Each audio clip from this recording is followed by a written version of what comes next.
Right. Welcome and thank you everyone for joining us for another Twitter space. Today is August 15th, 2022, and this is episode 26 of the ledgerscale Internet of Value Open Forum. Now, ledgerscale Foundation was founded with two goals in mind. One, we want to provide educational services to not only our community, but to the entire digital asset community, and to help scale up the number of brains that understand how distributed ledger technology works. And two, we intend to one day run hardware to provide infrastructural support to the distributed ledger technology networks that we believe are ESG friendly and running a form of decentralized consensus. We host these spaces Monday, Tuesday, Thursday, and Friday, starting at 3:30 Eastern Standard Time. And on Wednesday, we host a focused topic space from 5 to 6 Eastern Standard Time. And if I could just ask if everyone could follow us at ledgerscale on Twitter and turn notifications on so you know we're going live. And as well at the bottom right where the little bubble is if you could click that, retweet the space and give us a like. I think Twitter likes that for the algorithm so other people can see this information in the future. I'm going to some invites, see if people want to come up.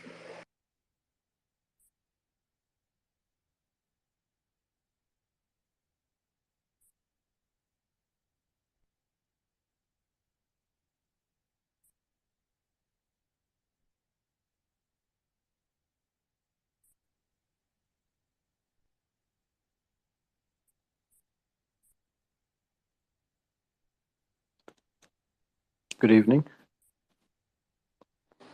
Good afternoon and good evening, depending on where you are, and good morning.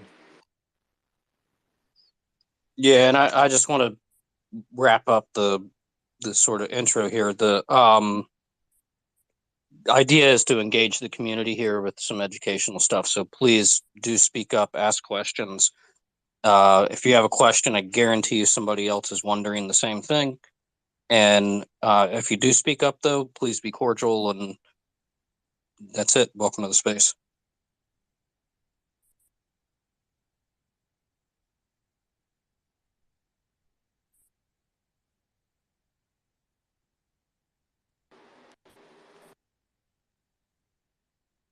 What's going on, Tony? Hey guys, how's it going? It's good weather today, so I'm happy. It's not brutal over here in New York. Yeah, it's not too bad here either, man. I mean, it's still pretty hot, but it's not so bad like last week. 83 today, not too bad. I was reading something about right before the space started about 3AC. So apparently, I saw there's a report from the New York Magazine that said it says right here the now bankrupt 3AC Capital presented signs of mismanagement before the cryptocurrency hedge fund's ultimate collapse. And then it says here the report reveals that 3AC co-founders Kyle Davies and Su Zhu faced criticism from banks and other traders before the company even entered the crypto market.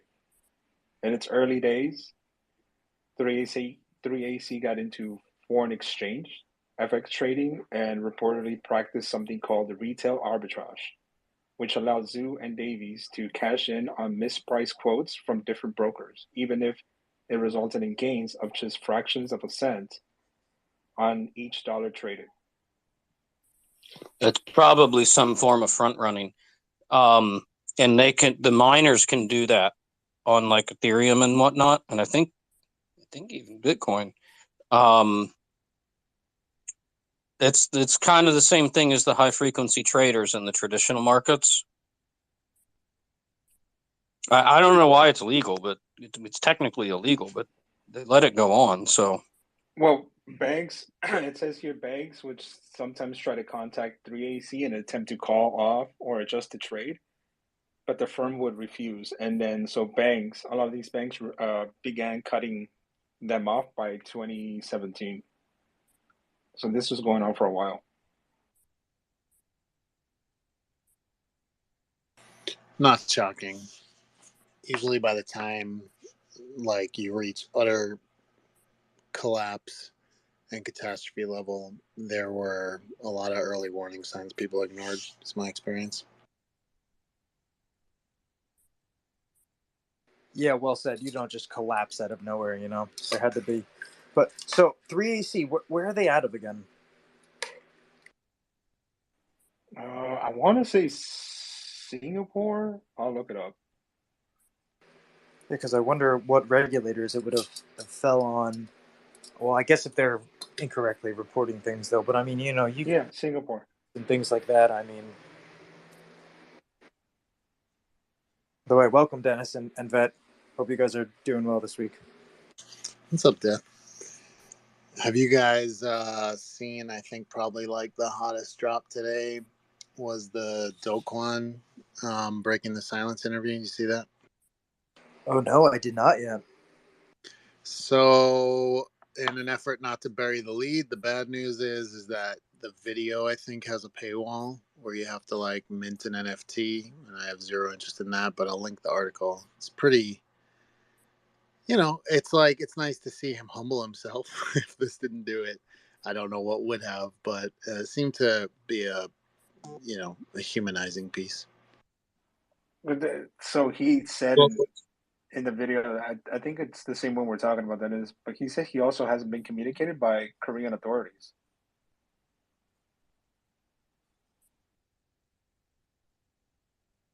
He has or he hasn't? He hasn't. Yeah, I don't know, man. A rumor turns into a news piece and is denied by the subject. I mean, there's too many ifs there for me to take a stance either way.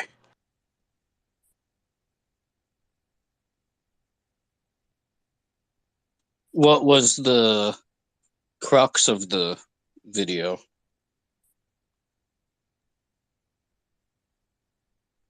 Hold on, I'm linking it. What did he basically just say? Like, we designed the system wrong, or? There's a bunch of video clips on that coin, whatever the company is that got the interview. There's a bunch of clips of it. It's kind of being teased out. I'm sure they'll have the full video available as soon as people stop using the paywall. But it seemed to be, dispelling the rumors that, he shorted and he was one of the bad actors that caused the collapse, and just, very much like, oh, I did, I did have a big ego and didn't handle success well, but I mean, considering, and I do give him this, like considering his meteoric rise, both in value and in time frame, there would be a very few people that would not like fall in love with themselves and not listen to anyone else. After a $50 billion rise to fame. But it's interesting. It's not that interesting because you could have assumed most of it, at least from what I've read so far. But I'd like to watch the videos just because I know how his like demeanor was before, and I'd like to see like if it's just words or if there's any emotion behind it. Yeah, I mean, everybody gets knocked down at some point, right? And that's okay. But I mean, that's the typical thing. What did, like, when you're what, 15 to say 25, you're cocky and right, like all of that stuff, and then you get whacked, knocked down, and then you kind of start doing things again, and it's how life works. Was the video posted to his Twitter or was it somewhere else? It was somewhere else. I saw a breakdown that I'll look forward to show, like the first tweet I saw about it, and then that Zach Guzman was the person who actually think did the interview. I will tell you, one of like the like slap your forehead, it's so obvious that it's ridiculous comments he made was like, in hindsight, he probably should have put all the investment in pegging it to like a stable coin versus Bitcoin, and it's like, come on. Like, you really needed like 2 months to like come to that conclusion. I'll post out the link. There's a part I'm just reading it right now. It says, Do Kwon says there was likely an insider at Terraform Labs who took advantage of information on the protocols. vulnerabilities to profit. Oh, come on. I don't think anything will ever happen to him personally. Sounds like I'm sorry, but it wasn't entirely my fault. It doesn't really sound like he's taking full responsibility or anything, but at least he is addressing the community. I'll give him that. Well, I think what they're doing is basically admitting that they didn't design the system right. I mean, system design matters. Um, if you set up a system to get over leveraged and sort of feedback, and then set up another, and then do a feedback loop. I mean, a feedback loop, it can get out of control rather quick. And you know, the one saving grace I've heard in this situation is, people say, well, at least they were honest about what they were doing, right?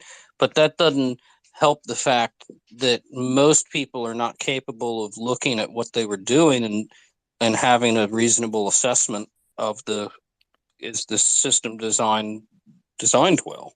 I mean, people committed suicide over this, right? I mean, it might be a little bit dark to say it that way, but this had major consequences for a lot of folks. Um, Yeah, it's it's the not a le- joke, man.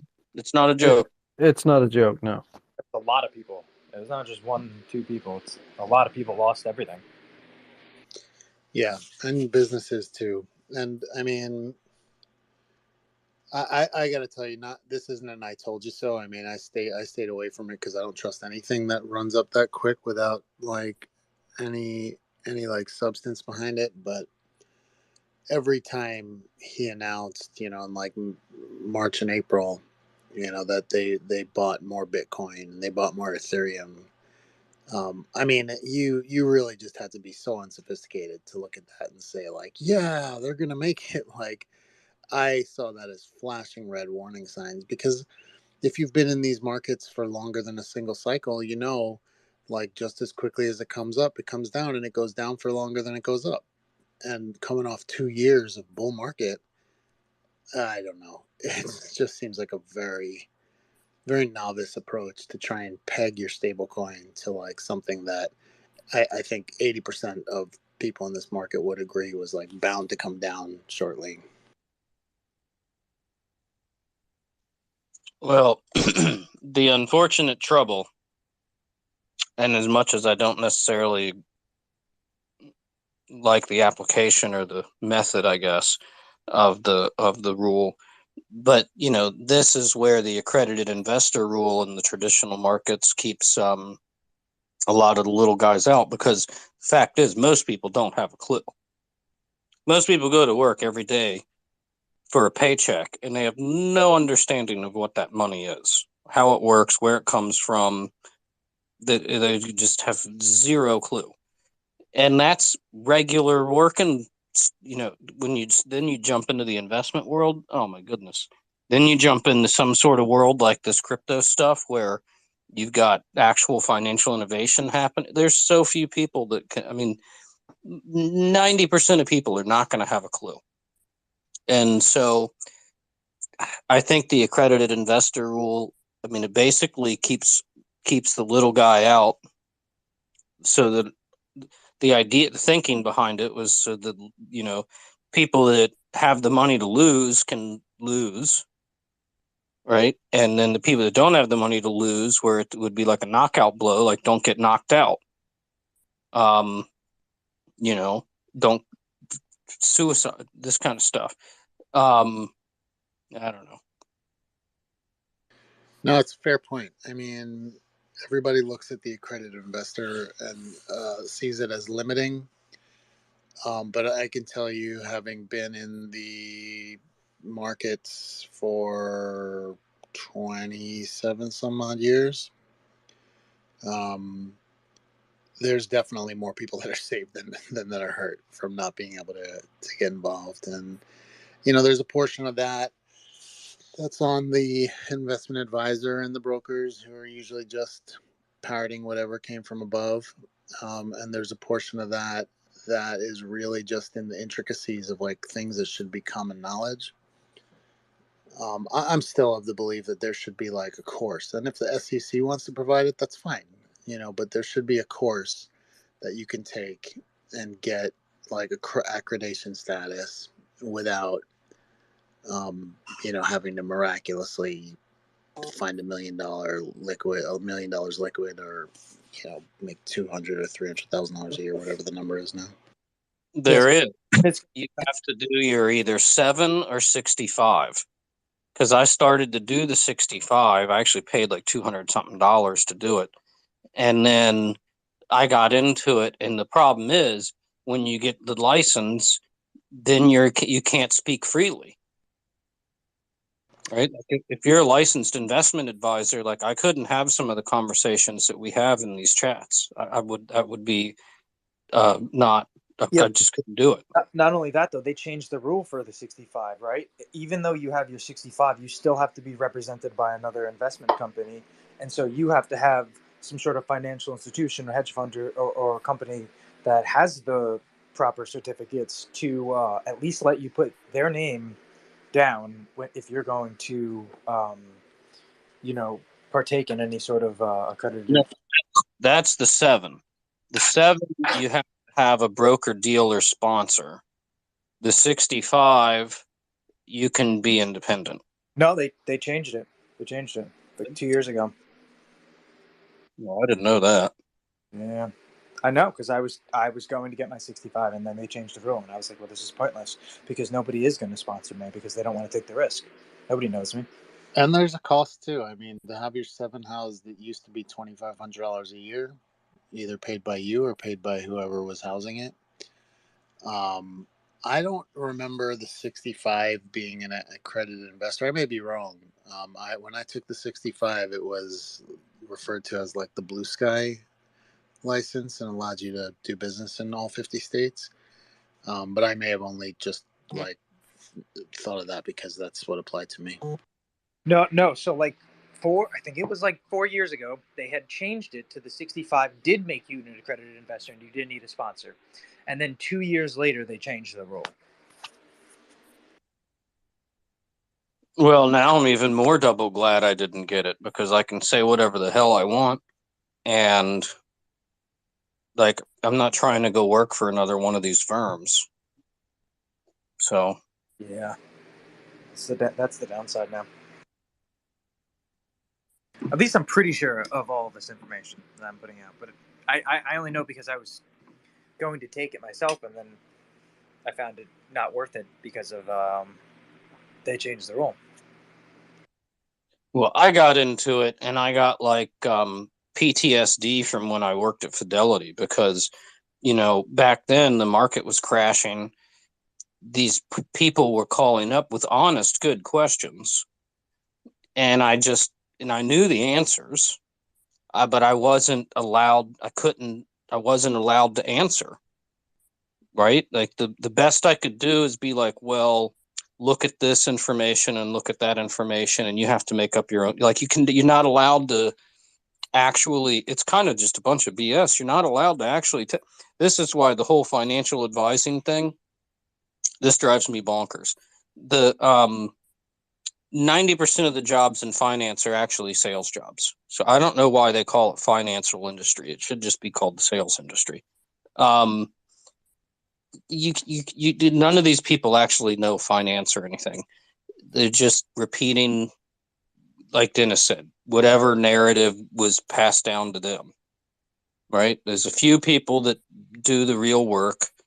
Then there's some folks that spin that into a narrative. Then they put that out into their financial advisor network of salespeople.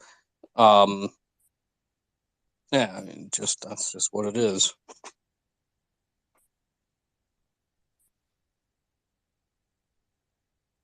I promise you, most financial advisors could not like hang with this like group of people and join these chats. They couldn't. They don't know that much. I mean, they just don't. Been there, done that. It's infuriating because you've got somebody like I remember one lady. she was crying, literally, on the call. And all she needed to, but I couldn't answer her question. There was a simple freaking answer, but I would get fired if I answered that question. You can't give a direct answer. I mean, that was actually one of the reasons I left, was because of that call. But because there was no reason, there was no rationale outside of liability protection, so that you'd protect the company, because, as a employee or agent of the company, if I say something that kind of is assumed the company is saying that, right? So you can't say things. And but there was a simple freaking answer. And I mean, this wasn't a complicated thing at all. All she had to do was go into a money market fund, and then she'd have been fine. That would have solved her problem. And but I couldn't. You can't give. You're just not allowed to say that kind of thing. That it's not. It's not. It's frustrating.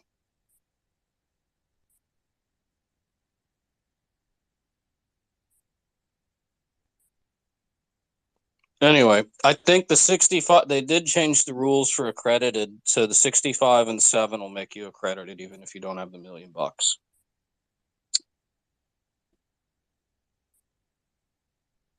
I was under the impression you did not have to be sponsored by a broker dealer to get the 65, though. You certainly do to get the 7. But the 7 is a much bigger exam than the 65. Investment advisor, that's the 65. That's relatively easy. So The 7 is a bigger deal. you can go out and get the 65 still, but you can't partake in any investing in the pre-IPOs without having a sponsor. Oh. That's how they get it. They got they had a loophole, and then they fixed the loophole, make sure people can't get in. But now that's changing anyway. It's not even going to be $1 million. It's going to be 10 million in liquid assets. How many people have $10 million? Let's be real. Like, come on. Either A, they think a lot of people are about to become millionaires, or B, they're just trying to make it so people can't get in. Have you guys talked about this tornado cash sanction at all in these spaces? Yeah, a topic for a couple days so far, but you can bring it up if you want to talk about it. I definitely know how I feel about it, but it's confusing still. ML actually is ML in here? No, he's not. He's the one who's really been thinking a lot about it from a is it right or wrong kind of standpoint, because one of the developers behind it is arrested. Well, he comes from a legal background, so Yeah, I had heard that. I mean, I think all the thought exercises about future implications are valid and scary. One interesting take I heard today from somebody very qualified to make this take, and I hadn't even thought of it, was that this kind of got slipped through while Congress is out. And I hadn't even thought about that. Congress is in recess until September for vacation. And, the kind of caveat to that was, I'm not sure how much standing up for freedom they'll be allowed to do regardless which side of the aisle, because of the North Korean ties and the provable bad actors that use the service. But I thought that was interesting that this kind of got slipped through by an administrative arm while Congress was out of session. Oh, it's very serious though. Also, the U.S. Treasury gets involved, and it's not like they're going to just turn a blind eye after they finish. They're going to just keep going. I mean, I really like I don't know if it was Chervinsky or the guy Seth, who's the head of policy at Ledger. I think it might have been him. Made the comment saying if you're going to sanction something that is not an entity or a person, then where do you draw the line? Like, can you sanction roads? So if you're on that road and you didn't know you're supposed to be there, you could be arrested for 30 years. And, like any piece of technology, it really is a slippery slope. But I think all of that is just like a thought exercise. But I thought it was really interesting. And I hadn't realized this kind of got slick. Because, you look for the congressional backlash, because no matter what the topic is, there's always going to be opposing views, supporting and opposing, coming out of our legislative branch. And it's been kind of quiet. What do you think was slipped through while Congress was out on recess? What Well, the whole tornado catch, and the fact that right, the U.S. Treasury banned tornado cash. They said it. The investigation came out from what was it? A combination of the FBI and what? I'm sorry if I'm mistaken. I know it was two. I think it was the Department of Justice as well. I think it was the DOJ, yeah. And so they came out and said that there had been numerous transactions that had to do with money laundering for North Korea. So it's A, money laundering. B, it has to do with a country that has sanctions against it. And so they banned a whole bunch of addresses. Ended up being some celebrities were involved in it because they went back 6 transactions, and anybody who was involved in 6 transactions that touched the transaction with tornado cash could possibly face, what's it called? A, money laundering, but B, abetting a country that has sanctions against them, and so that's very serious in the United States law. Rock, you've had your hand for a while. If you want to go, man, and then Tony, and then Ghost, because I saw you guys on mute. All right, thank you so much, guys, for being with me. I wanted to go back to the accredited investor issue that we were talking about. How is that different from what Link2 is doing to help you become an accredited investor? Would you say going that route is easier than getting the 65 and 70 by yourself? Well, so you could go out and you could get a 65, and so this is what Link2 was doing at first. This was the whole reason why I was going out and getting my 65, and so you could go out and get your 65, and then you didn't need to be represented by a firm or a financial institution to be able to partake in pre-IPOs. They changed the rules that says there now has to be a financial institution that does sponsor you, even if you have your 65. And so Link2 at first was sponsoring people, and they stopped doing it. So, I don't know what happened. I don't know if there was people who got hurt and they wanted to sell and whatever reason, and they just stopped doing it. But you could still go out and get your 65. And if you want to work at a financial institution, if you go to like a bank or something, you're like, hey, I have my Series 65. I mean, you're much a better chance to get a job there for, one of the financial positions. But having it by yourself will not allow you to invest in pre-IPOs, which is what Link2 has, is pre-IPO stocks. Go ahead, Tony. Did that answer the question, right? If you understand. Yeah, you did. Thank you. All right, thank you, man. Go ahead, Tony. I'm sorry. No, it's all good, Death. I was just going to mention about the tornado cash thing. The FIOD arrested a developer. And it says that they arrested him because he is suspected of involvement in concealing criminal financial flows and facilitating money laundering through the mixing of cryptocurrencies. I promise you, this is FinCEN. That's where the FinCEN's the intelligence arm of the. But there has to be more to that story, though. Well, this goes back to what Dennis is saying about the slippery slope we're on right now, right? Does that mean any person who writes a protocol that gets released in the world that has to do with nefarious purposes with something in the world, everybody's now whoever wrote it and released it in the world is now liable for all that? This was what ML was bringing up the other day.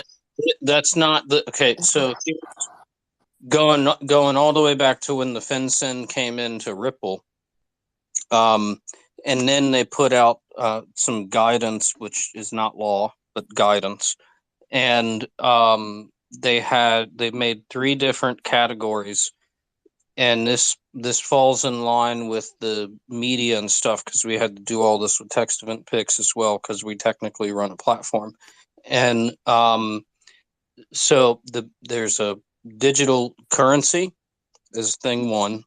There's a digital, I think, exchange, and then a platform operator. So the platform operator is generally, unless they're clearly targeting like bad actors or trying to build a market that's illicit, like a Silk Road or something. They're generally, the platform is not responsible for the content that or what the individual users of the platform do. Well, see, if I was somebody who wanted to take down the network and I knew those were the rules and I'm part of the government, I could say all of the people operating nodes are the platform, right? Are they not keeping the network up in a sense? Or are they not the platform? And like that, if you look at it like in that sense, I don't know. I feel like that's kind of slippery also. Well, I think the I, case. I agree, Death. I think a lot of this has to be is just attributed to the government bodies flexing their muscles. Um, I don't agree with the decision to arrest the gentleman. I think there's a lot of things at stake here. If you see, some of the things that they've integrated, USDC, being able to stop addresses and so forth, there are regulatory bodies that have sort of jimmy rigged the system to be what it is right now. Right, it's primarily a fiat based currency 2.0. So when you hamper technologists or people that are trying to break things, it just sets a warning that you're going to get arrested, right? So to this unmotivate others to follow in kind of these kind of technology exploratory protocols that people create. I think it's I understand it from a regulatory standpoint, but I don't agree that this is something that should have been done. I think there's a lot bigger fish to fry, but they had to set precedent in order to make sure that it doesn't get out of hand too soon before they implement everything, right? Let's also be honest. A mixer is almost classic from like a functionality, like a methodology, like how the Exactly. I it's agree. classic money Well, laundering. again, Yep. I mean, our emails are encrypted, right? There's no, you say a mixer as if it's, you're running under the assumption that Western governments are do-goers, the good doers, right? Um, if you go to other countries where that may not be the case, right? Then you have to evaluate who's good and evil and this sort of thing. And having a tools like this sort of keeps the checks and balance in place for sort of this antagonistic things that happen within good and evil sort of narrative, right? If you take away the ability to have these tools in place, it gives an imbalance of power, either for the good doers or the bad doers in this scenario. So you can't just say, well, it's a mixer, it's got to be thing, because you're operating under the assumption that the governments are the good guys, right? In certain countries, governments are the bad guys, and people have to survive. So think of it from that perspective. By going after the people that create these new technologies, or hamper it in a way for unmotivated people that are smart enough to create these kinds of technologies, I think is sets precedent that we don't want to go to. But that's the direction we're going. I agree. What can you do? Go ahead, Dennis. I just saw you on mic, and then go ahead, Sauce. Yeah, and that's a great point, Ghost, because first couple things. Number one, it wasn't FinCEN because the arrest was taking place out of the country, out of the U.S. But I'm sure FinCEN contributed to some of the investigation. And also, I'm reserving judgment. Like, part of me wants to just like scream out and say that's unfair, but I'm reserving judgment until some of the evidence becomes public, because there is a chance that this guy was involved in some bad stuff. I mean, you look at like Ross Ulbricht, right? He's been for Silk Road. He's been like everybody's, kind of shoulder to cry on when everyone's like, this is so unfair. But then, in the past year, some documents surfaced that showed that he literally tried to like murder somebody.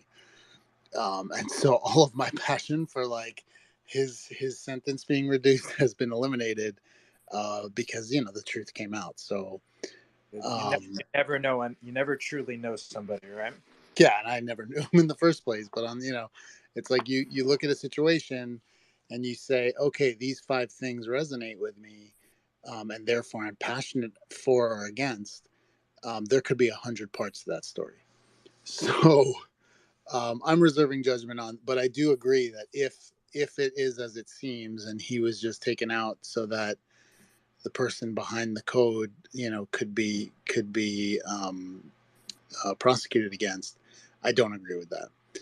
Because I think that the real key with the Tornado Cash situation is that it's open source, and so once you take your code and you officially open source it, it's no longer your code anymore. It's now a public good. It's a public service, and every iteration and improvement and additional build out is no longer a centralized operation. So there's really no central person to harm. And just like guns, depending where you are in the United States, there's passionate people that are good church going Christians that never leave the house without their gun. And they understand that murder is a sin, and would never want to, but they also believe in their right to defend themselves. And so the gun itself, right, whether I'm talking handguns, I'm not talking automatic rifles, but the handgun itself is not evil. It's what you do with it. And so, yeah, I do agree with what Ghost said. And this was something I hadn't considered, having been like sheltered from this type of lifestyle. But there are some emerging / third world countries that will go to such far lengths to try and preserve their local fiat or their way of doing business, that they will make it like a capital punishment or a crime that can have capital punishment if you hold anything other than their currency. And so, yeah, if somebody gifts you some Bitcoin, you're definitely going to want to use a mixer instead of like a KYC bank channeled, bank railed app, when, you could be put in jail for that transaction. So, also refugees, right? If refugees are fleeing a country because the government is a bad actor in themselves, if all of those things are KYC'd and tied to a person, they can be seized. So there's value. I mean, a mixer in itself is really just a big pool that has rotating wallet addresses that you take certain funds, mix it into the pool, mix it with everybody else's funds, withdraw them into a different wallet, and now there's no like public ledger history. So, yeah, it's used for bad, and there are definitely measures that can be taken to prevent that, and like look at the on and off ramp portions and some of the edge cases where the resources or services are used to move that money.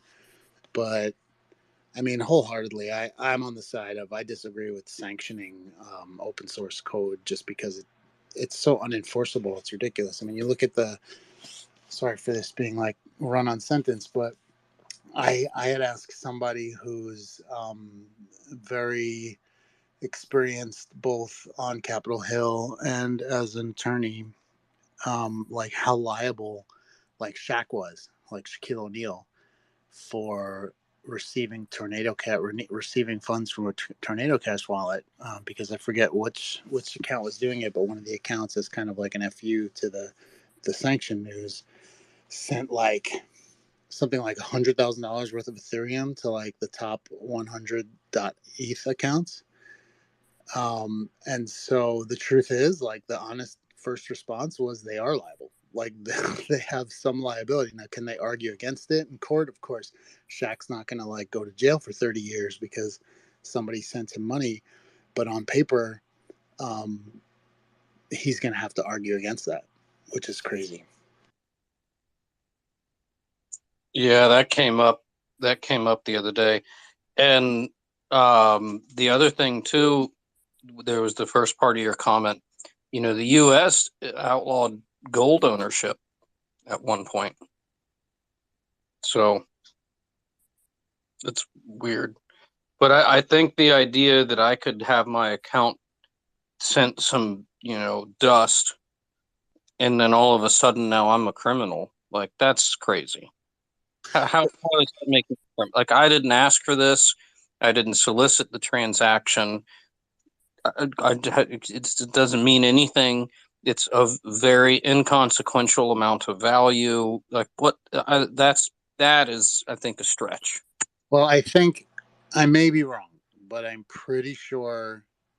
Granted, this was not the only thing I was doing the day the news broke, but I think that the amount was actually pretty not significant, but like as far as it falls on the tax radar, I think it was like in the $600 range, and I think the point was exactly that, like, to prove the point of how ridiculous it is that Shaquille O'Neal might have to hire a lawyer and defend himself. Well, he's got one on retainer, but activate his lawyer to like prevent himself from going to jail because somebody sent him $600 from a sanctioned wallet address. Yeah, that's crazy. I mean, I that's crazy. I will say this though, just as a funny aside. Buddy of mine's dad, I don't know why he does this, but he collects Shaquille O'Neal quotes, and they went over to Italy, and a reporter asked him, "Hey, did you go to the Parthenon?" And his response was, "Man, I went to so many clubs, I don't know the name of all of them." I love Shaquille O'Neal. He's one of the most. I'm talking about a tangent. He is one of the most amazing like personalities because he is a master at playing dumb, and he is brilliant. Like, he is a certifiable genius. Like, Interesting question. How much money was it that he had that went through Tornado Cash, I guess? I think if I'm remembering correctly, I think it was like 0.4 ETH at the time. It's nothing. Oh, that stinks. But Sauce, you've had your hand up for a while, man. So I thank you for being patient. No, it's all good. I just like to just listen to the talking points and what everyone has to say. But here I go. Basically, I totally agree. I mean, Tornado Cash is basically an attack on our freedom. Like, it's an attack on our digital freedom. Whether you're involved in crypto or not, it's also attacking your privacy. So whether people want to get mad or riled up about it, people still should care about this to some extent. Because even though Tornado Cash was used for nefarious reasons, most of the activity is legal. So, and it's like, people want to protect their privacy, financial transactions from employers who pay in crypto, devs, known developers funding addresses to deploy a contract to kind of keep it low key, obvious investment incentives, donating to blacklist organizations like WikiLeaks, or maybe say Ukraine or things like that. Maybe you don't want somebody. So obviously there's reasons why somebody would want to go ahead and use that service. But then it comes to the point where, okay, now we're getting legislation involved where the developer was arrested, right? If we're writing an open source code. So that precedent we keep talking about shows that in the United States, code is speech, right? Because there's actually a case way back. I don't know if you guys talked about this, but the DOJ versus Bernstein. You guys could check that out. So my thoughts about it, and I'll try to make this kind of short and sweet, but my thoughts on it is that it's skirting it's not an attack on regulations. but it's kind of a spit in regulation's face. So I believe that we do need to have a service like that, but at the same time, we need to fight back in our own way, and kind of show them that developers can use privacy software, but do it in a way where it's not going to be portrayed as a nefarious software, or not a nefarious service, I should say. Because Tornado Cash, you can actually verify, sends a transaction through Tornado Cash. You can actually use math to produce a proof of their transaction. So if you're doing non-criminal activity, you can actually prove your transaction, right? So that's basically it. I mean, it's one of those slippery slopes, because if we go ahead and legislate things like Tornado Cash, therefore all privacy on chain would be null and void. So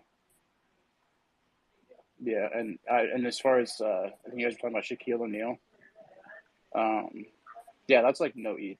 That's like this is another reason why XRPL is, no one can just do that kind of stuff, but yeah. It's a really good point when it comes to legislating, like, mixing services, like the whole decentralized aspect of it as well. I mean, if you really want to go back to an old school thing, I mean, you start looking like Silk Road, and obviously that was made to a point for, nefarious reasons as well. But at the same time, there'd be people on there trading a lot of stuff that wasn't so nefarious too. So we're at that sort of point where the legal jargon needs to be clarified, but unfortunately we've got to do that across the world as well. So it can't just be one region that really makes those rules and sets those rules the way they want them to be, because they've obviously got an agenda behind that as well. So it's a difficult one. Yeah, and I was wrong. It was like $150 was sent to each account, 0.1 ETH. But no, they're great points. And look, I have some intimate experience with this when it comes to like DeFi protocols, thinking that they don't have any obligation to license or to listen to the government, or there are some organizations that are truly decentralized, like no humans involved, but there's going to be a reckoning where there are some guardrails put in place because you can't just create a foundation and claim to be DeFi and have like validators that are paid a portion of network fees or transaction fees to remain honest, being and like have the entire teams that run and operate those organizations being completely untouchable, because that's not realistic. One interesting thing, and I found this out after the fact. How many people are familiar with Shapeshift? Do you know what Shapeshift is? That another one of those mixing services? Well, it was like the original swap Yeah. engine. It was the original swap engine. If you want to turn Bitcoin into Ethereum, or Ethereum into XRP, or XRP into Lumens, whatever it is, they were like the original swap. And they were a company, and they had Eric Voorhees, who's still very, very vocal on Twitter and is a thought leader for like the Bitcoin crowd, and a whole team of people, legal, marketing, business development, right? Every angle of a business. And then when they decided to go fully decentralized and become a DAO, they shut down operations. Like everyone I knew who worked there was terminated. It was like the craziest thing, because, on one side you're like, oh, it's so cool, the future is decentralized, right? And like we put decentralized on such a pedestal, and it's like such a cool thing. But then when a company goes fully decentralized, like, and autonomous, like there's no need for employees. There's no need for anyone to like design stickers, because it's crazy. Here's a good, like, I guess, metaphor, I guess, because the way we could look at Tornado Cash is like this. I mean, technically, Tornado Cash can just be a standard payment method, because you can still prove your transaction, even if it was nefarious or not. Because when I pay cash, I don't have to give the vendor my email, my address, my phone number, my credit card number. I mean, maybe my credit card number, yeah. But you get the point, though. I just pay, I get my stuff, and I get a receipt, and I get a semi-vague, receipt that shows a transaction. Same kind of premises with Tornado Cash. So it's not necessarily it's what it is. It's a neutral infrastructure, right? And yeah, people can use it for money laundering, but in all reality, that's a horrible money laundering device because it's on chain, and you can see the cash coming in, and it does obfuscate the observer per se from seeing where the cash goes out, but you can prove that. Yeah, it's a fair point. I mean, and I think, and I'm just gonna wrap up because I gotta run to a meeting. But I think that we're gonna see a dozen people utilize the Tornado Cash open source and create a dozen new services. So I think the ultimate test of whether this was effective will be, how much harder is it to get access to a mixing service, 2-3 months after the fact. And I think that's going to be like the like most relevant case to regulators and to Congress to say we need to rethink this approach because open source code can be copied and utilized under a different name, and now all of a sudden you've got 10 where you had one. And then also, and this just to my first comment about like this kind of being pushed through while Congress was on vacation.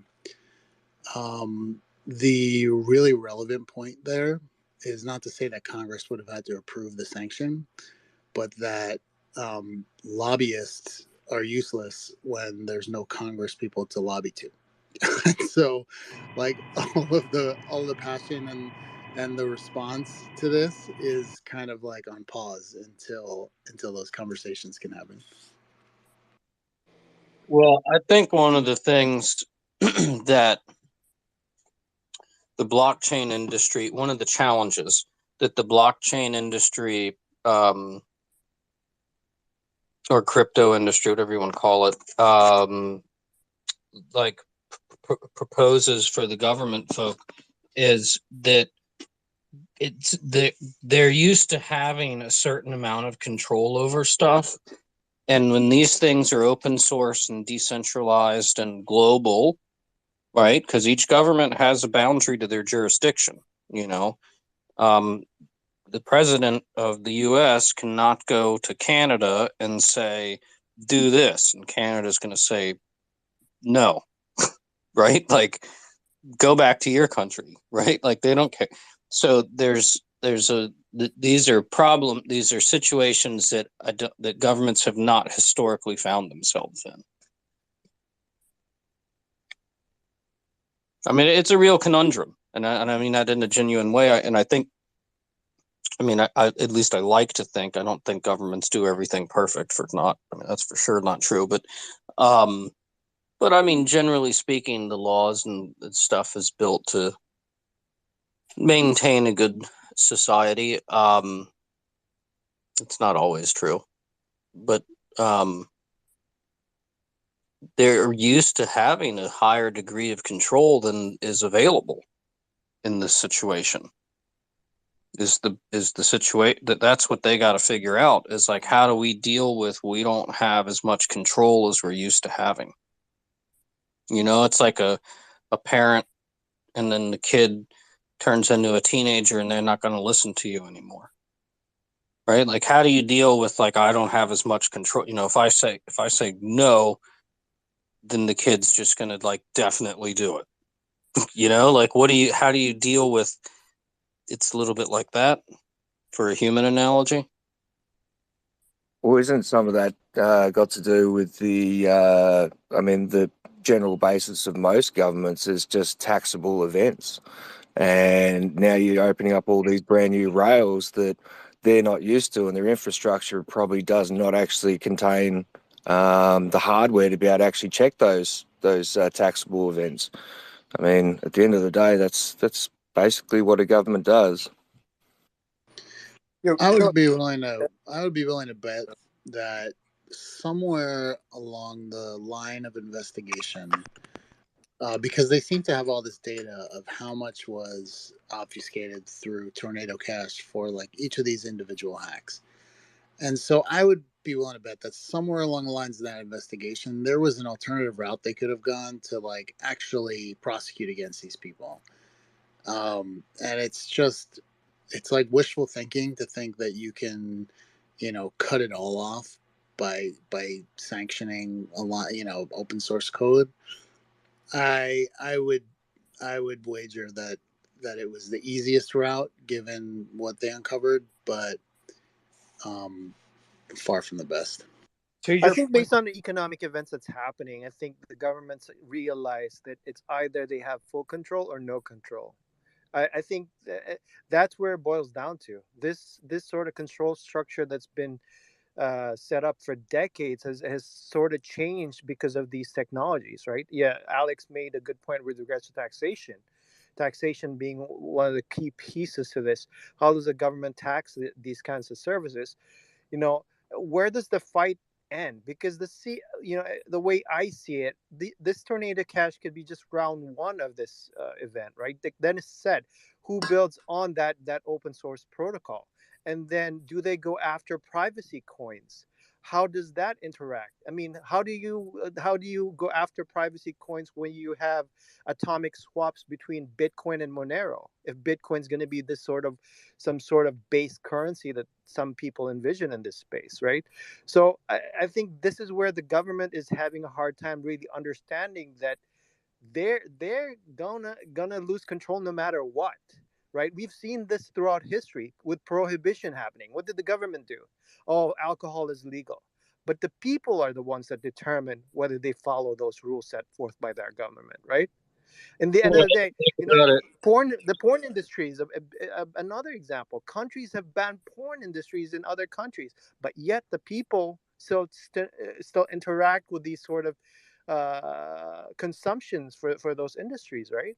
So the people determine it, and the government bodies realize it's either full control or no control at this point.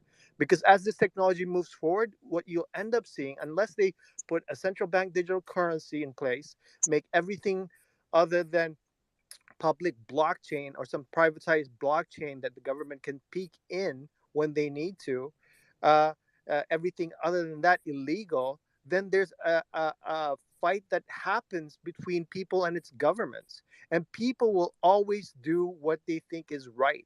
And it's throughout history, it's happened, and topple these governments accordingly when things move one way or the other. The tools need to be there in order for the checks and balances to occur, is my point. And if we don't have these tools, you're just starting a war that you're end up gonna lose. That's I guess that's where my point is. Think about seriously the Revolutionary War, the U.S. Revolutionary War, like the whole thing was you went from a centralized king to a decentralized democracy, yeah, right? but people don't win this one though. Nobody knows how to survive anymore. I mean, like a human being from 100 years ago isn't the same human being from today. I think in most echoes of that. But yeah, I agree with you, Ghost. Sometimes I feel like you're in my brain. This is because I think that's the exact direction we're going. But I don't think. I think people will roll over. I think people will just roll over and take it. Actually, um, The but sheep will, but there's the alpha people that will not roll over death, and yeah, and you're starting to hear them talk. yeah. Those are the ones that maybe benefit from this. From Here's the thing, though: is there's always going to be people that are going to value that privacy, and they're always going to want to try to seek that out. And since Tornado Cash uses zero knowledge proof, you just deposit the money in a pool and you withdraw it from the pool, and it's open source. So basically, it could be mimicked 100 times over. So, and that's also the beauty of decentralized smart contracts. I know I'm talking about oh, Ethereum, but sorry, whatever. I don't know. It's really hard to hear you from all the background noise and got the. Oh, Well, like, one second. So I was saying that basically, since it's open source, other people can mimic this service 100 times over again, and that's the beauty of decentralized smart contracts. So the OFAC sanction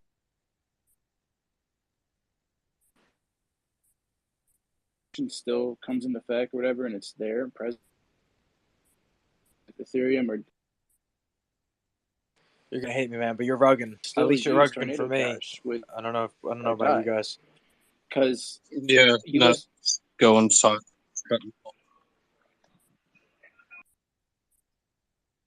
Okay. Sorry, so we missed most of what you said. It was.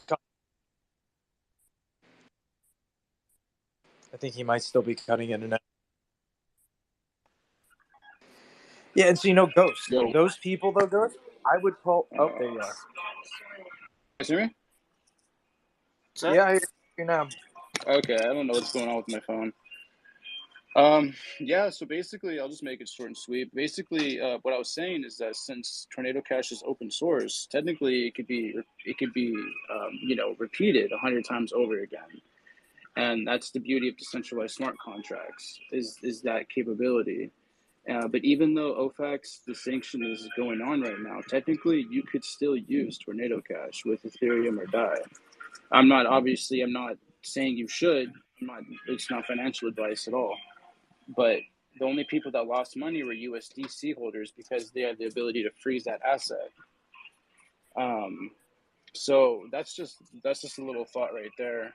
But that's basically it's not going to go away. It's going to keep on showing up in different ways, different forms.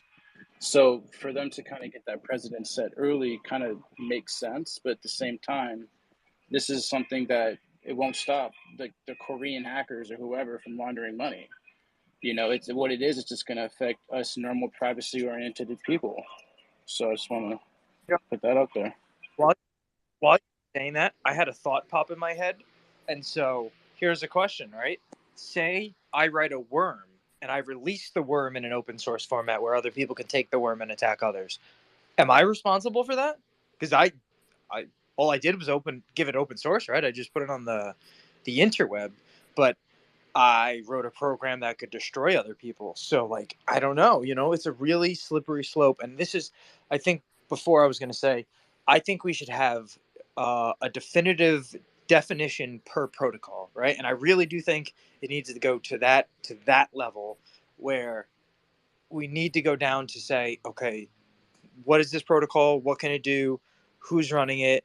Like, and go through all of these different proceedings before making any sort of arresting people and saying it's being used in money laundering for country evading sanctions.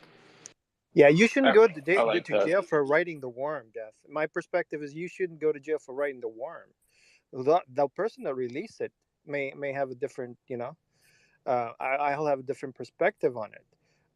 It's your duty to write the worm. And in all honesty, once you write the worm, in all probability, the government's going to hire you to make sure that you're on their side, right? Or either that, or they give you the stick and throw you in jail for like 50 years or so, right? Right. But at the end of the day, the worm needs to be written. Somebody's going to write the worm, no matter what. With this technology, someone's gonna write it because someone's curious enough to go say, "How does this work?" Right? And things will evolve. I'm actually quite bullish on the events. As an XRP investor, I'm so bullish on XRP right now because of these events that are happening. Because it actually kickstarts this government to start thinking about, okay, let's start to really try to implement something that allows us to have this sort of control over the next X number of years, right? And CBDCs are the easy exit ramps for them to do. And we all know how this plays out for XRP investors. The idealist in me goes, what happens then, right? What happens when each one in this room are multimillionaires and even some billionaires? What do you do? Yeah, do you start to comply when we start to evolve as a dystopian society, or do you go on the other No, side of this no, no, sort no, of? no. You build businesses because there's a bunch of things to build. It's just a Yeah, matter of but that's just one aspect, Karma. I'm talking about the end game to this, right? Because once governments have control, right, and that balance of power switches, lopsidedly to one, there's always going to be a faction in society that disagrees with that sort of system, right? Well, that's fine. Screw them. Just, No, you can't just say screw them, because they could be on the right side of things, is what I'm well, saying, right? They the could right be on the right side. Maybe the privacy coin people are the ones that are really on top and on the right side of this thing and how society should work, right?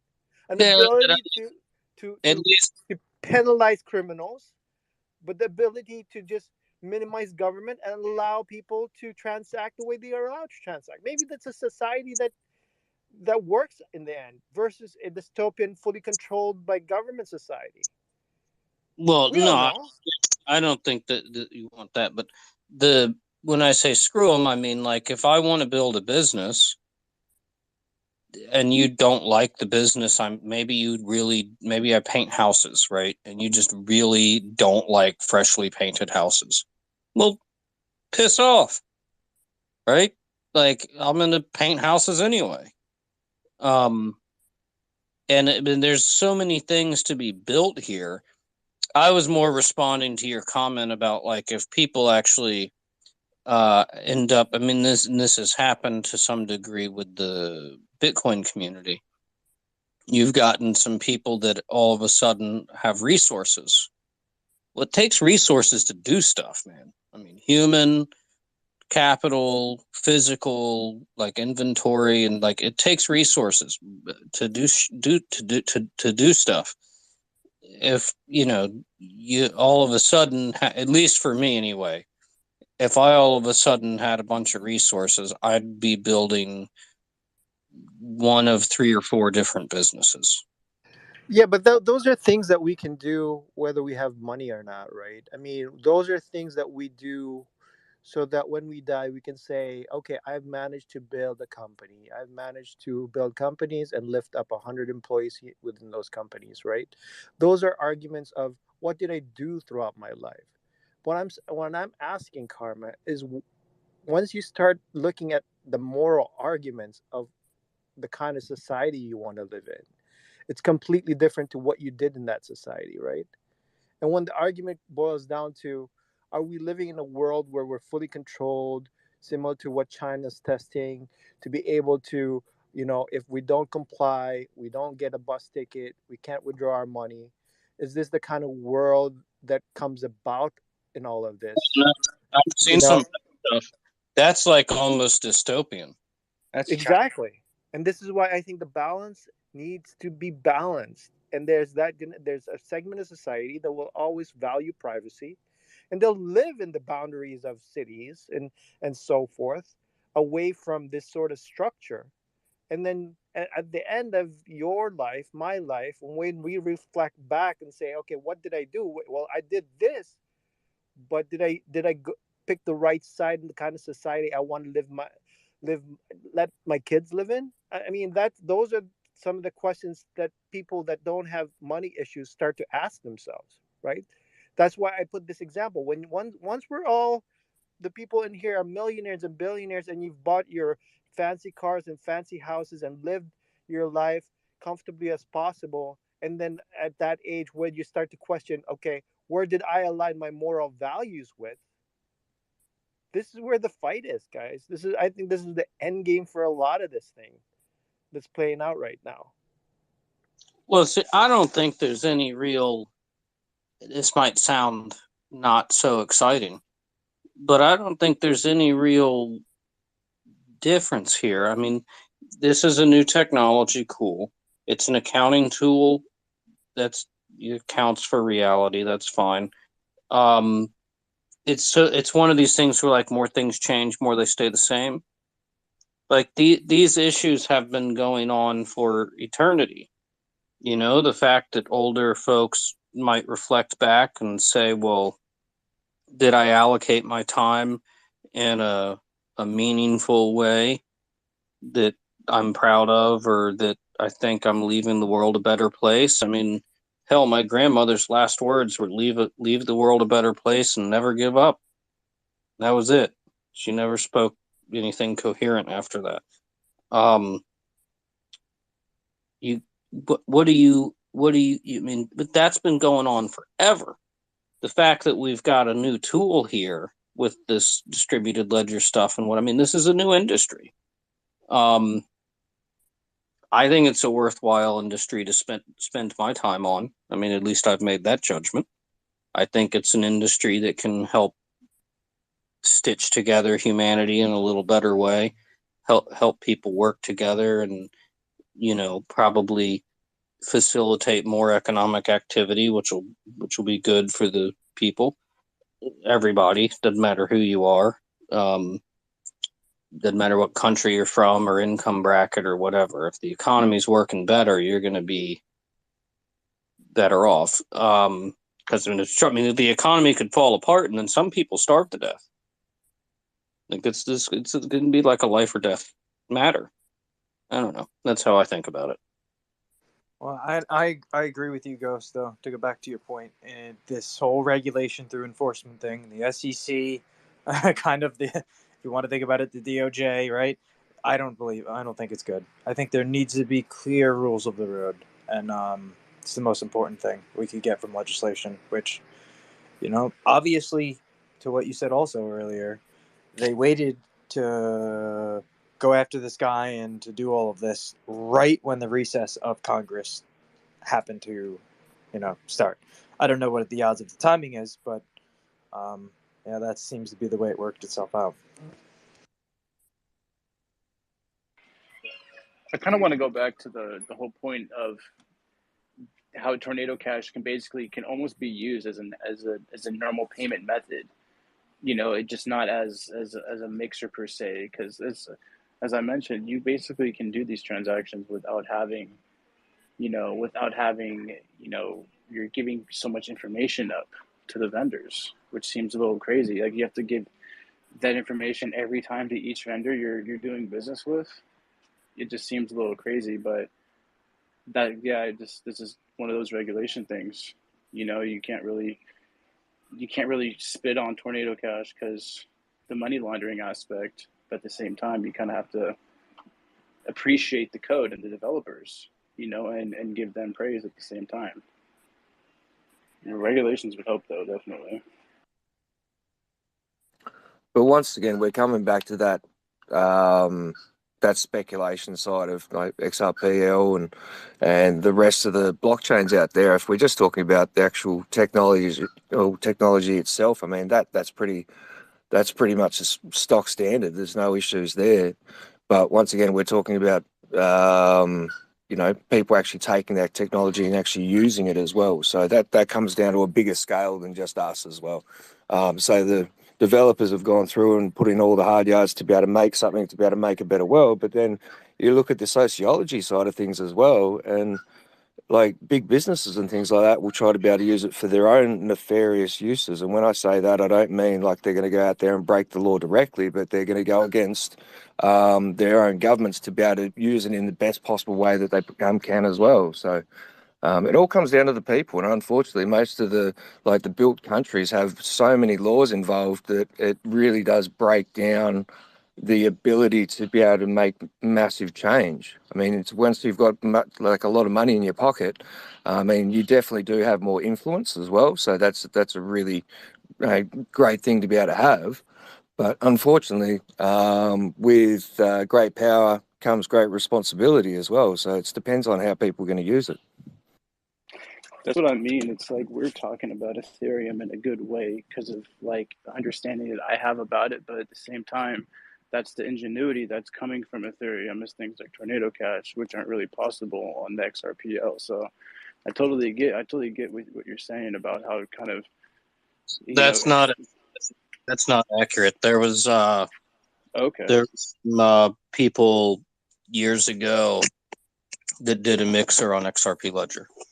There was a bunch of couple of PhD guys. I forget the name of the project. Do you happen to have a link by any chance? No, man. I mean, it was not. You could go on XRP chat and search for it. Yeah, I'm gonna check it out. Thank you. Yeah, it was done years ago. It was a blip. And then it just kind of, I don't know, I guess they graduated or something. I think they were all like just sort of PhD students at the time. And then they kind of did it, and then it was like, yeah, and then nobody really cared, and they moved on.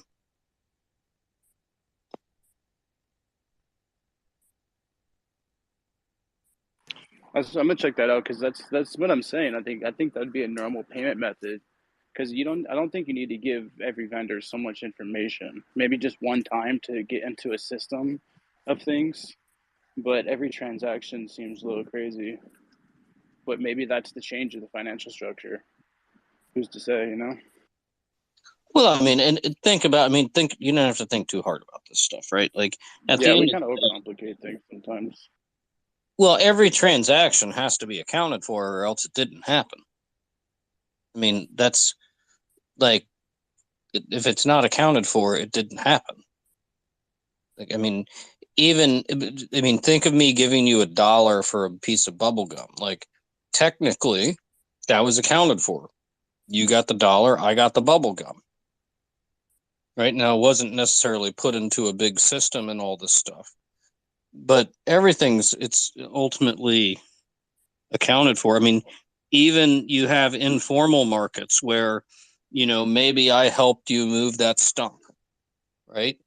Well, you kind of owe me a favor, right? So when I got a stump to move, they'll give you a ring and say, hey, man, come help me move my stump or whatever the hell the job is, right? Like, and you're going to think back in your head and it's not necessarily accounted for in a system, but you're going to be like, well, you did help me move my stump. So, all right, I'll come help you move your stump. It just is how people work. You get What's funny, Karma, is that stump analogy that you just mentioned. That's the privacy coins. That's today, man, because that stump. You guys agree that you owe him. One based on that stump movement. That's really the privacy coin because nobody else can see that transaction, right? You guys saw that transaction together. Crap, sorry, Ghost. I didn't mean to press that.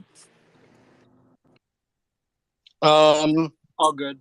I just thought I it was don't funny. know about that because see, the thing that bothers me with the mixers is it just reeks of money laundering. It just reeks of money laundering. I mean, it's it's it's why do you think the mob started the casinos back Yeah, when? exactly. Yeah, I agree though, Ghost, that it's the like a Monero is like that. I like that analogy how you used it, but I think the government doesn't want that anymore. That's the whole reason to go to this new digital world is to get rid of the possibility for that to exist, in my opinion. But it will Right? always be there, even if they deem all privacy coins illegal, right? Because the code is there. People will always use it, right? Well, If you maybe, if you and I agree to use it, we'll use it, right? I mean, we are the but people that how, determine what we follow, what we not follow. yeah, but how would I get that value out of it, right? Like, nobody's going to trade Monero for them As to long as, actually as get as real. long as we can agree that that's the value transfer for us, whether it relates back to a value based on fiat or not, is irrelevant. The fact that we have it allows us that freedom from the system, right? As long as we get real world from it, right? Well, But yeah, and that's the case because once the way I see it playing out is that we will get real world because there's going to be people like us, a segment of society that says, okay, we don't agree with this system, and then we'll create hot dog stands and say we can accept Monero as a payment because we agree as that's our transfer of value in our system, right? and so what if they said well, if the Monero work though? So if it doesn't have a high price, is it then therefore It sustainable doesn't matter because you're either to still hold that? transacting. It's a transfer of value within that Yeah, but protocol itself. Erase all yeah, the but transfer of value would it be features worth it onto for it. them? Yes, because it's irrelevant. It's the same argument as what Bitcoin. Bitcoiners argue that you're kind of breaking up. everybody's going to be using Bitcoin, right? It's the same sort of argument. Sorry, I said it's the Yeah, Ghost, you're You're cutting bugging out. there, guys. Damn. That was good. same argument with how Bitcoin. Well, like look at the mixing services again as well, and we're starting to be able to get down the lines of how do you reference each transaction depending on how it's been done and who's done what and all that kind of stuff. So taxable events, right? And mixing services for one. I mean, you look at Bitcoin going through mixing services. Originally, to be able to obviously go into wallets that no one knows who's got what, and then you go to the Ethereum side of things, and they could only buy Ethereum, like in the ICO Wales, they could only buy them up to a certain amount because they didn't want to have two larger accounts attached to that. Now, if Ethereum's gone through a mixing service, so no one knows exactly who owns what happens when the next one comes out? Who actually had that store of wealth attached to it as well? It could be the same people the whole way through. And once again, there's always that element of government interaction there as well, whether it be the banks that are attached to the government or it's actually the government itself. Well, it's like in the case for Monero, and then Sauce, I'm sorry, man. You go right after. But like in the case for Monero, right? As a miner, right, you still have to sell the asset, or at least be able to just afford the electricity, right? And so maybe they do it out of the kindness of their heart, just to kind of keep the network going alive. If there's some sort of like I don't know, like revolutionary state that everybody trades Monero between each other and agrees that it has a value. But I couldn't see it being sustainable, right? Because if the exchanges don't allow you to sell Monero anymore because the government deems it illegal, then it's like how do you keep the network alive unless it's out of your will, like you kind of just, I guess, take the bill on the chin. That's literally what I was. That's the point I was going to make. Is what? So it's so basically, what if regulations do it and they do something with privacy points to where it has to be like they have to know about it type thing, like a Zelle. You know what I mean? Like it's private between you and the other party, but your bank still knows about it type deal. So maybe they'll probably implement something like that, which makes sense to me. But to have it totally decentralized where nobody knows unless you can kind of prove a transaction, then again, anybody can come forth unless they have KYC. But that's a good point because if you use Monero, all they need to do basically is shut that code, that the messaging code that whatever Monero has. They could basically say, no, we're not really using that right now, and you're kind of left in a closed, loop circuit. Can And you guys hear me we're coming now? Is my signal bad? much better. Yeah, we're coming up right up on that 5 o'clock. We're gonna close up the space, so we got like 7 more minutes. If anybody in the audience has any questions, please feel free to hit the request and come up and give them an ask right now. And go ahead, man. I'll shut up. All right, just from Monero argument, if assuming we do that with Monero, I see the atomic swap to Bitcoin as a solution for that, right? At least temporarily. I don't think Monero scales. I think at the end, Monero becomes a BTC argument with regards to how does it work transactionally. So they'll build layer 2s on Monero at some point, right? Assuming it gets traction with regards to adoption and so forth.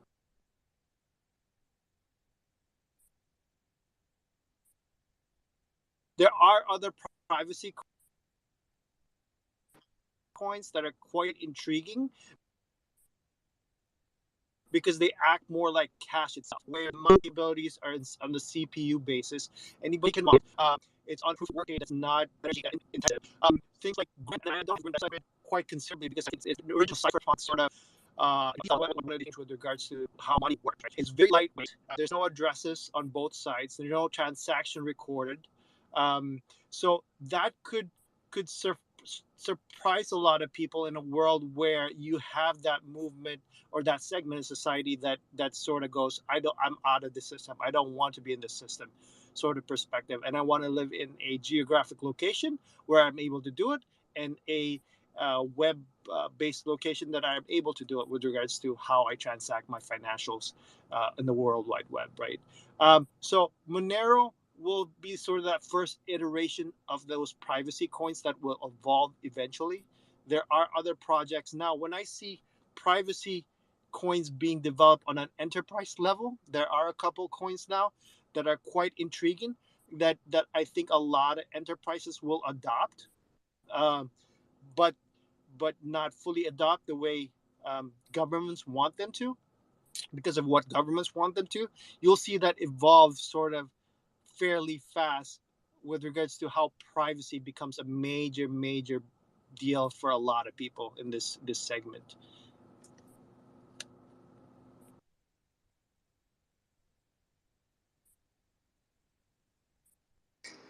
Well, I'm all for privacy. I mean, hell, half of the service offering or half of the value of the service offering on my other company is we provide privacy. We give copyrights to the users. They own everything. But I think that it's when it comes down to like that's different, right? That's pictures. That's one thing. When it comes down to money, you've got to have the accounting systems, you got to have the taxation, you got to have all these things, and these aspects require that you participate in a system where other folks can verify, like, hey, if you're going to pay me $1 for this bubble gum, like, I need to see the dollar, buddy, right? Like, Why do we I have to got have to the see. taxation, Karma? That's the question that you should be asking. Why do we have You to have have the to, taxation, right? because the taxation, the tax code is an economic basis. No, the So taxation anytime, is due to the fact that the government has gotten so big enough that they need to be able to make sure that we're able to fund these sort of government initiatives, right?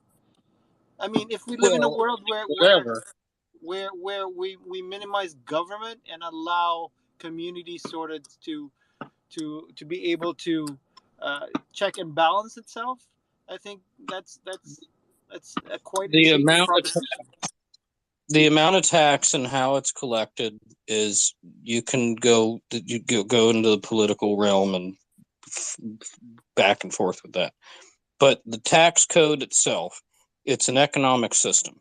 So anytime you have an economic gain, you're going to owe some amount of tax. Now, whether the tax code says you owe a lot or a little is that's up to the people that make the rules. But that's just how the tax code works. It's an economic system. It doesn't care. It's not like like there's other types of systems like a gap type set, like a general accepted accounting practice. I think that's what that stands for. There's all these other types of systems and bases, but the tax code doesn't care if you earned 1,000 potatoes this year. Well, you're going to owe a few potatoes in tax. Now, you're going to have to convert those potatoes to dollars in order to pay your tax. This helps drive the demand for the currency or helps reinforce it. Um, but yeah, I mean, that's just how it is. It's just the way the system's designed.